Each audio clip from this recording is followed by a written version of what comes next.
I imamo jake garancije sa onima sa kojima smo pregovarali, kako od međunarodne zajednice, tako i od kosovskih institucija,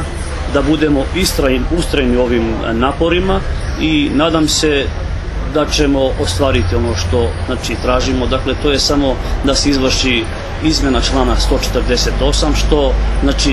nije opterećene niti za Ahtisarijev paket, niti pa za kosovsko društvo. Tako da mi smo čak i više puta i govorili sa premijerom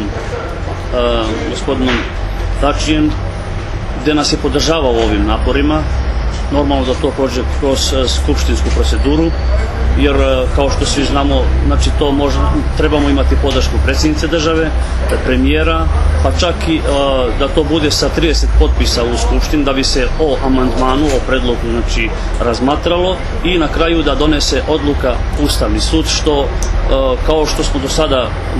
mi pregledali sve, tako da Ustavni sud sigurno ne bi doneo neku negativnu odluku i nadam se da će ovo i dalje ostati aktuelno ovo pitanje, tako da ćemo mi i sada odmah pokrenuti, jer što se tiče komisije, ad hoc komisije koja je formirana od strane parlamenta, ona ima mandat i kada je u pitanju izmjena odnosno izbor predsjednika države, i to će i dalje ostati aktuelno. Međutim, mi smo ovaj predlog tražili da što prije rešimo, pošto je sad bilo vezano i za Ahtisarijev paket, što nema nikakve veze ovo sa Ahtisarijev paket, jer mi smo svoj bonus maltene potrošili.